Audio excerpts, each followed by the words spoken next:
அன்பே சிவம் மனமே குரு என்றுணர்த்திய குருவே போற்றி. எனக்குள் இறைவனை உணர வைத்த குருவே போற்றி.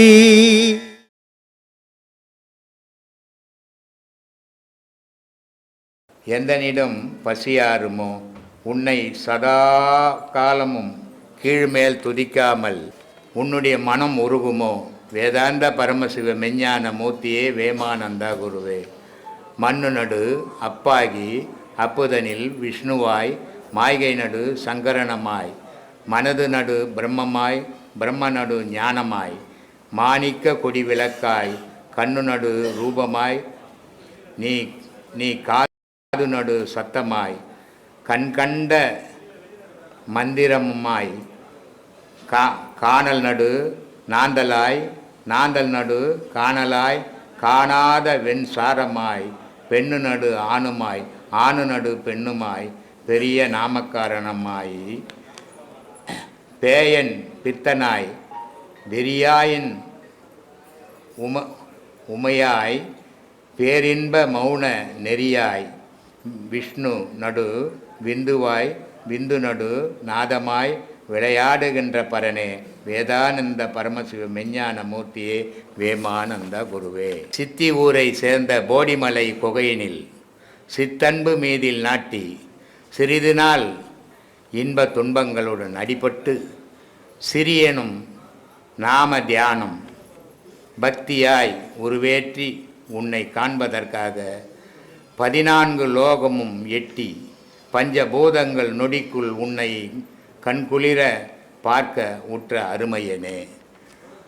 பல காலம் போடி நாயக்கன் ஊரில் நாம தியானம் சிவன் நாம தியானம் பண்ணணும். போடி நாயக்கன்னா மலை இல்லை, தலையில் குடியிருந்தீங்கன்னா உடலில் ஒரு செயலும் இல்லை. உடலில் ஒரு செயலும் இல்லைன்னா இங்கே ஊருக்குள்ளே ஒரு செயலும் செய்ய முடியாது. அதுதான் கடவுளுடைய உச்சக்கட்ட வழிபாடு. அப்படிப்பட்ட உச்சக்கட்ட வழிபாடை அவர் பட்டுகிறார். பட்டதால் சொல்கிறாரு, பஞ்சபூதங்கள் உன்னை கண்குளிர பார்க்க உற்ற அருமையனே. புத்தியுள்ள பிள்ளை என்றனுக்கு உபதேசம் புண்டரிக கூறிய பிரியமாய் நரசிங்க தாசனே கேள். பட்சமாய் என் மீதில் வைத்து வெறியாகியும் வெற்றிலை பாக்கு சுண்ணாம்பு மூன்றும் ஒன்றும் விவரம் அளித்திட்ட துரையே வேதாந்த பரமசிவ மூர்த்தி. இதையே இவர் எல்லாம் சொல்லிவிட்டு வெத்தலை பாக்கு சுண்ணாம்புக்கெல்லாம் போனார். வெத்தலை பாக்கு சுண்ணாம்பு போட்டு கொஞ்சம் புயலையும் வச்சா போட்டுப்பார் அப்படின்னு நமக்கு தோணும். தனித்தனியாக மனிதனுடைய வாழ்க்கையில் 5 பஞ்சபூதம் இயங்குற வரைக்கும் சராசரி மனுஷன்தான். இந்த 5 பஞ்சபூதங்கள் எப்போ அவனுக்கு உள்ள ஒன்றா மாறுதோ அப்போ அவன் ஞானி ஆகும். இந்த ஒன்றாம் சேர்க்கறது தான் யோக மார்க்கம். ஒன்றா சேர்ந்தால் அது ஞான மார்க்கம். இந்த ஒன்றா சேர்க்க இந்த பாடம் வாங்குறவங்க எல்லாரும் முயற்சிகள் பண்ணணும். உபதேசம் வாங்கிறதால ஒரு பயனும் கிடையாது, அதனால் எதையும் சாதிக்க முடியாது. ஆனால் வாங்கின உபதேசத்தை நீங்கள் பயணம் பண்ணிங்கன்னா தான் அனுபவங்கள் கிடைக்கும். அந்த அனுபவங்கள் தான் உங்கள் வாழ்க்கைக்கு உதவும். அப்படிப்பட்ட அனுபவங்கள் வேணும்னா நீங்கள் அதை ஓயாமல் மறக்காமல் பண்ணணும். ஒரு பாடம் வாங்கினீங்கன்னா 1 மணி நேரம் செய்தால் சரி. 4 பாடம் வாங்கிட்டு நான் 1 மணி நேரம் செய்கிறேங்கன்னா அது எப்படி சரி? இப்படி நிறைய பேர் ஏதோ ஒப்புக்கு அந்த நேரம் உட்கார்றது, எழுந்துக்கிறது, விட்டுடுறது, போகிறது, 4 நாளைக்கு செய்யுது, 2 நாளைக்கு விட்டுறது. இது மாதிரி விட்டு செய்தாவே அதனுடைய உறவு கிடைக்காம போயிடும். ஓயாமல் பண்ணணும். எந்த நேரமும் 2 மணி நேரம் அதில் அந்த நினைவை தவிர வேறு நினைவு இல்லாத உட்காரணும். நீங்கள் அப்படி உட்கார்ந்தீங்கன்னா தான் அதனுடைய பலனை அனுபவிப்பீங்க, அதனுடைய காட்சி உங்களுக்கு கிடைக்கும். அதுக்காக தான் இவ்வளவும் உங்களுக்கு சொல்லி கொடுத்துன்னுக்கிறேன். அதனால் எல்லாருமே இதை சீரான முறையில் செய்யுங்க, சீரான முறையில் அனுபவிச்சிங்க. இவ்வளோ பெரிய மகான்கள்லாம் எவ்வளோ துன்பப்பட்ட அந்த ஞானத்தை அடைஞ்சாங்க. எத்தனையோ மகான்கள் எவ்வளோ மகான்களை தேடி கிடைக்காம போய் கடைசியில் அவங்க அழிஞ்சு போயிட்டாங்க. ஆனால் உங்களுக்கு ஈஸியான முறையில் இங்கே எல்லாத்தையும் நம்ம சொல்லி கொடுக்குறோம். சொல்லி கொடுத்தா கூட அதை அடையிறதுக்கு நீங்கள் முயற்சி பண்ணலன்னா அது சொல்லி கொடுத்தும் பயன் இருக்காது, நீங்கள் வந்து உபதேசம் வாங்கியும் பயன் இருக்காது. அதனால் உபதேசம் வாங்கிறதால ஒன்றும் சாதனையே கிடையாது. அந்த வாங்கின உபதேசத்தை நீங்கள் அதை பழக்கத்துக்கு கொண்டாடும் போது தான் அதனுடைய பலன் உங்களுக்கு கிடைக்கும். இந்த பாதையில் போகும்போது மனசு அடங்கணும். அதனால தான் நான் சொன்னேன், இந்த ஞானத்தை பெறணுன்னா என்ன பண்ணணும்? மனசை கொள்ளலாமா? மனசை கொன்னால் மனுஷன் செத்து போயிடுவான். அப்போ மனசை கொல்லக்கூடாது, மனசை அடங்கணும். எப்படி அடங்கணும்? மனம் மனத்தினில் ஒடுங்கி மாயை எல்லாம் நீக்கி. என் மனசுக்குள்ளே மாயை இருந்ததுன்னா மனம் ஒடுங்காது, ஆசையில் தான் அலையும். இதை வாங்கலாமா, அதை வாங்கலாமா, இதை செய்யலாமா, அத்தை செய்யலாமான்ற எண்ணங்கள் வளர்ந்துக்குன்னு இருக்கும். எண்ணங்கள் வளரும்போது வெளி உலக விஷயங்கள் தான் தெரியுமே தவிர உனக்குள்ளே நடக்கிற விஷயங்கள் நீ அறிய முடியாது. அதனால் எண்ணங்களை அதனால் சொன்னேன், மனம் மனத்தினில் ஒடுங்கி மாயை எல்லாம் நீக்கி தூய ஒளிகிளம்பி என் துன்பமெல்லாம் தீர்த்து தாயை காட்டி தந்தையுடன் சேரவும் அருள் புரிய வேண்டும் அப்படின்னு.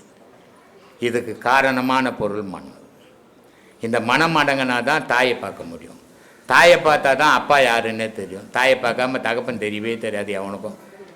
பக்கத்து வீட்டுக்காரனை கூப்பிட்டு இவர் தான் உங்கள் அப்பானாருன்னா அப்பான்னு கூப்பிட வேண்டியது தான். அப்போ அப்பா அம்மாவுக்கு தான் தெரியும். முதல்ல நீ அம்மாவை பார்க்க பழகணும். அந்த அம்மா இருக்கிற இடம் மூலாதாரம். இந்த அம்மாவை பார்த்தா தான் அம்மா கூட பிள்ளைய ஏட்டுன்னு போவாங்க அப்பா கிட்ட. அப்பா பிள்ளைக்கு மோட்சம் முக்திக்கு எல்லாம் வாய்ப்பு உண்டு. இதை தான் திருமூலர் அழகாக சொன்னார். இருட்டறை மூலையில் இருந்த கண்ணி குருட்டு கிழவன் கூடல் குறித்து குருட்டினை நீக்கி மருட்டி அவளை மனம் புரிந்தாலேன்னு. இந்த அம்மா அவர் பல வருஷமாக அம்மாவை பார்க்கணுன்னு காத்துங்கிறாரு. பார்த்து பார்த்து கண்ணு ரெண்டு கூட தெரியாமல் போயிடுச்சு. ஆனால் இந்த அம்மா கன்னி பொண்ணு கல்யாணம் ஆகாத இருக்கிறாங்க. இந்த அம்மாவை நீ பிள்ளையாகப்பட்டவன் நீ இட்டுக்குன்னு போய் சேர்த்தீங்கன்னா அப்பாவுக்கும் கண்ணு வந்துடும், அம்மாவும் கல்யாணம் பண்ணிப்பாங்க, உனக்கும் மோட்ச முக்தி வழி கிடைக்கும்ன்ற.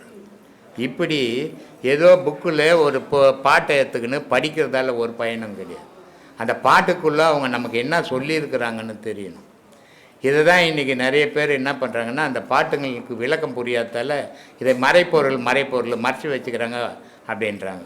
நமக்கு தெரியலன்னா அது மறைப்பொருளாகி போகுது. ஆனால் தெரிஞ்சவங்க சொல்கிறதுல தப்பு கிடையாது. ஏன்னா இது எல்லாரும் தெரிஞ்சுக்கணும் தான் அவங்க எழுதி வச்சுருக்கிறாங்க. இல்லைன்னா அவங்க மறைப்பொருளாக இருந்தால் எழுத வேண்டிய வேலையே கிடையாது. இது நம்மளுடைய அறியாமை. இப்படியே மறைப்பொருள்னு கட்சியில் எதுவுமே தெரிஞ்சிக்காமையே போயிடுச்சு. எவ்வளோ சிறப்புகள் இருக்குது இந்த இந்து மதத்தில். இந்து மதத்து மகான்கள் எவ்வளோ விஷயங்களை சொல்லியிருக்கிறாங்கன்னு இந்த மறைப்பொருள்னு இவனுக்கு தெரியாததால் இதை வெளியே சொல்லாமையே தெரியாமையே போயிடுச்சு. அது கட்சியில் அது மறைஞ்சே போச்சு. அதனால் தெரிஞ்சவங்க அத்தனை பேரும் அதை புரிஞ்சு மக்களுக்கு எடுத்து சொன்னால் அது மக்களுக்கும் புரியும். அவங்களும் அதை திரும்பி தேட ஆரம்பிப்பாங்க. அப்படி தேடும்போது பல மகான்களை பற்றியும் கடவுளை பற்றியும் தெரிஞ்சுக்கிறதுக்கு வாய்ப்பு இருக்கும். மகான்கள்னு உலகத்தில் ஒருத்தன் வரலன்னு சொன்னால் கடவுள்னு ஒரு மனுஷனால் கண்டுபிடிக்க முடியாது. ஏன்னா மனுஷனுக்கு அந்த சக்தி கிடையாது. கடவுளை கண்டுபிடிக்கிற ஆற்றல் மகான்களுக்கு தான். மகான்கள் பார்த்து தான் கடவுளை பற்றி நமக்கு எழுதுனாங்க, சொன்னாங்க. அப்படிப்பட்ட மகான்களை நம்ம வழிபடணும். அந்த மகான்களுடைய வழியில் போகும்போது நமக்கு எல்லா சிறப்புகளும் கிடைக்கும், துன்பத்திலிருந்து விடுபடுவோம். இப்போ எப்படின்னா, இப்போ நீங்கள் சொன்னீங்க இல்லையா காலையில், வேல் வந்து அம்மா கிட்டேருந்து தான் முருகன் வாங்கினாரு, அந்த வேல் வந்து மனசு அழிக்கிறதுக்கு தான் சொல்லிட்டு. அப்போது இங்கே வந்திருக்கிறவங்கெல்லாம் அவ்வளோ கொடுத்து வச்சுக்கோங்க ஐயா. ஏன்னா மற்றவங்கெல்லாம் கோயில் தேடி போயிட்டாங்க. அங்கே போனால் வந்து வெறும் பாடம் வாங்கிட்டு அங்கே போனால் வெறும் கல் சிலை தான் பார்க்க முடியும். பாடம் வாங்காதவங்க போனால் அது அவங்களுக்கு அந்த பலன் கிடைக்கும். பாடம் வாங்கிட்டா எந்த நல்ல நாளாக இருந்தாலும் அது நம்ம அப்பாக்கிட்ட தான் வரணும், ஐயாக்கிட்ட தான் வரணும். ஏன்னா அந்த மனசு எல்லாமே மனசு தான் சொல்கிறாரு. அப்போ அந்த மனசை பக்குவப்படுத்துறது ஐயாக்கிட்ட மட்டும்தான் இருக்குது, இங்கே தான் இருக்குது அந்த பொக்கிஷம். அது அவங்கவுங்க பாதுகாத்துக்கணும். பாடத்தை கொடுத்துட்டாரு. பாடத்தை கொடுத்தோடனே ஐயா தான் எல்லாருக்குள்ளேயும் போயிடுறாரு. அவர் போயிட்டு அவங்கவுங்க நிலைக்கு ஏற்ற மாதிரி அவர் வந்து காட்சி கொடுக்குறாரு. ஆனால் அவங்க மறுபடியும் அந்த சிலையே தேடி போகும்போது அவர் விட்டு விலகிடுவார். அப்போ அது எனக்கு நல்லா புரிஞ்சிச்சு. எப்படின்னா, நம்ம எங்கே நினைக்கிறோமோ அங்கே தானே நம்மளோட நினைவு போகுது. அப்புறம் எப்படி நம்ம ஐயா கிட்ட வர முடியும்? அவர் கொடுத்த பாடத்தை எப்படி நம்ம அனுபவிக்க முடியும்? ஒன்றுமே பண்ணவே முடியாது. அதனால பாடம் வாங்கினவங்க யாராக இருந்தாலும் அப்படியே நிலை நிறுத்தி பாருங்க. நமக்கு தெளிவு கொடுத்தது யாரு? நம்ம இவ்வளோ நாள் பிறந்து இவ்வளோ நாள் 70 வயசு 75 வயசு வரைக்கும் கூட இங்கே வந்து பாடம் வாங்குறாங்க.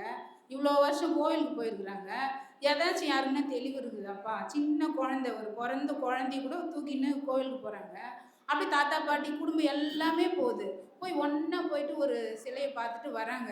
ஆனா அந்த குழந்தைக்கு அது வேணும், பக்தி வேணும்.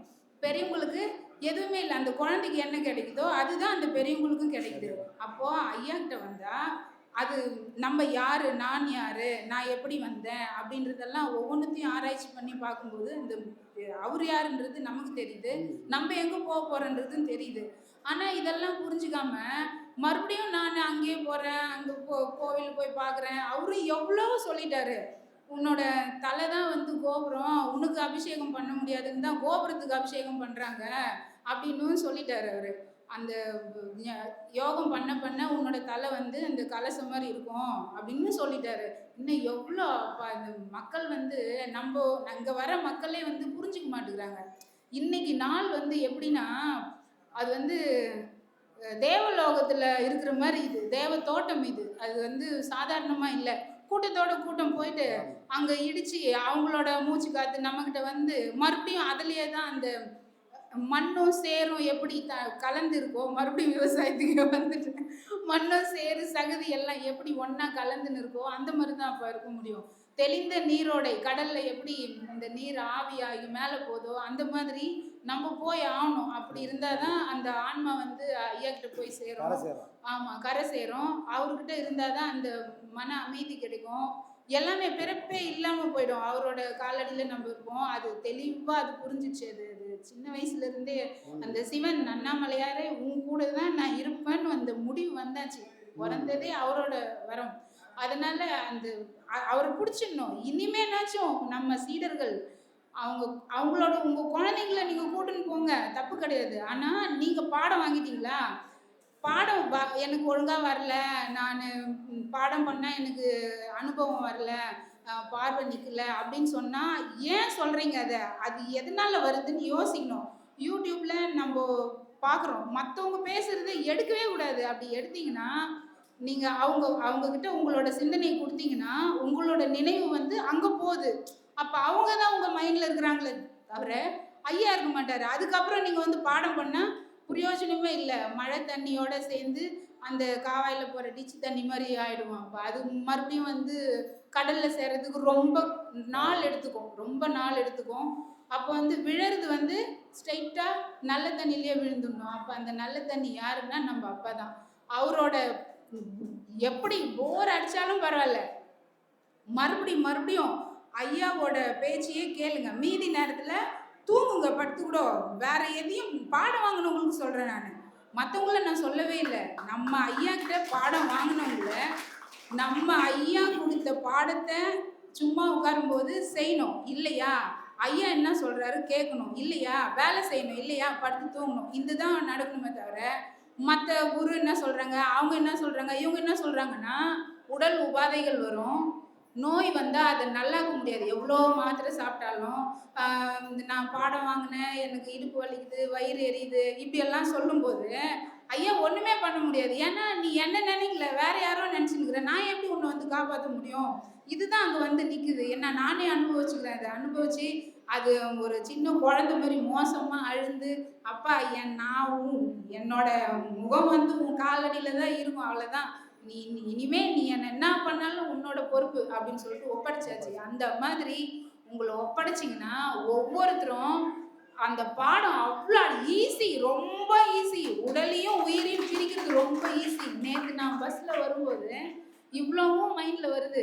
நம்ம வந்து நமக்குன்னு எந்த சின்ன கண்மூடி அளவு சொத்து இருந்தாலும் அது வந்து அப்பா காலடியில தான் வந்து சேரணும். காரணம் என்னன்னா, அவர் வந்து உலகத்துக்காக எல்லாத்தையும் போட்டு சுயம் அப்படியே நிற்கிறாரு, உலகமா நிற்கிறாரு. இது நம்ம வச்சு நம்ம என்ன அப்பா பண்ண போறோம்? நான் என் மூச்சு காத்து அப்பா கிட்ட வந்துருச்சுன்னா அது யார் எதுன்னு வந்து இங்கே கொடுப்பாங்க? நான் கொடுத்தா தான் நான் கொடுக்க முடியும். அப்போ யார் எனக்காக யார் அங்கே வருவாங்க? யாரும் வரமாட்டாங்க. அதனால இனி வரும் காலங்கள்ல எனக்குன்னு எதுவுமே கிடையாது. எல்லாமும் அவர் தான், அவர்கிட்ட தான். ஏன்னா அது வந்து இன்னும் வர சந்ததியினர் மக்களுக்கு எல்லாத்துக்கும் அது பயன்பெறணும், வரணும்.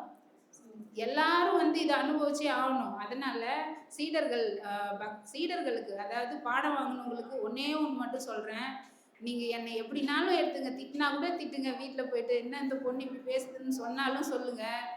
ஒரே ஒரு வார்த்தை தான், ஐயா பிரம்மஸ்ரீ நித்யானந்தர் ஐயா, அவரை மட்டுமே யோசிங்க. உங்களுக்கு பாடம் வரலன்னா என்னை வந்து நீங்கள் அடிங்க, திட்டுங்க, என்ன வேணால் பண்ணுங்க. ஆனால் நீங்கள் என்ன பண்ணுறீங்கன்னு உண்மையாக சொல்லணும். நான் வந்து மொபைலில் என்னோட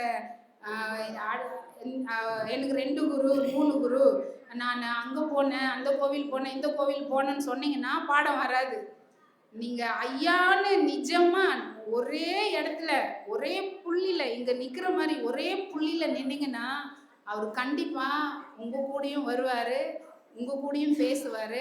ஏன்னா பாடத்தில் சூட்சமமாக உங்ககிட்ட இருக்கிறாரு. ஆனால் அவர் விலைக்கு வச்சுட்டு நீங்கள் மற்ற இடத்துக்கெல்லாம் போகிறீங்க. அது எனக்கு எப்படி சொல்கிறதுனே தெரில. அனுபவிச்சுன்னுக்கிறேன். நான் ஒவ்வொரு விஷயத்தையும் அனுபவிச்சுன்னு இருக்கிறேன். எப்படி எங்கள் வீட்டாண்ட வந்து ஒரு ஊருக்கே சப்ளை பண்ணுற ஒரு ஒயரை தூக்கி போட்டாங்க.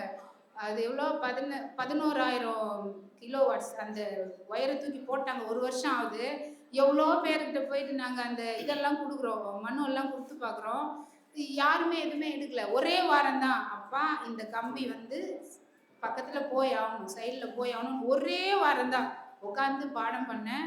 கரெக்டாக அப்பா யார் யாரை எங்கே கூப்பிடணுமோ, எந்தெந்த அதிகாரிகிட்ட சொல்லணுமோ எல்லார்கிட்டையும் சொல்லியாச்சு. அப்புறம் ரொம்ப மனசு வேதனை நொந்து அழுகிறேன். அப்படியே அப்பா சொல்கிறாரு, இப்போ படுற இந்த துன்பம்லாம் இந்த நொடி மட்டும்தான். அடுத்த நிமிஷம் மாறணும்னு கண்ணை தொடச்சிட்டு மறுநாள் அந்த கம்பியை வந்து 1 ரூபா 75,000 செலவாயிருக்கும். அது நாங்கள் தூக்கி போடுறதா இருந்தால் 1 ரூபா கூட இது வரைக்கும் செலவு பண்ணல. அவங்கவுங்க வந்து அந்த வேலையை செஞ்சுட்டு 1 ரூபா கூட வாங்காமல் செஞ்சுன்னுக்குறாங்க. அப்போவே நான் ஃபோன் பண்ணிட்டேன்.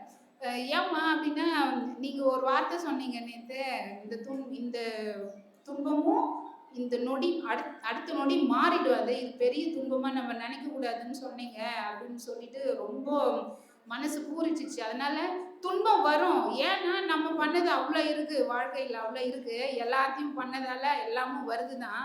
அது எல்லாத்தையும் அனுபவிச்சுட்டு லாஸ்ட்டாக விட்டா ஐயா வந்து நம்ம அவர் கூட போக வேணாம், அவர் நம்ம கூட வந்துடுவார்.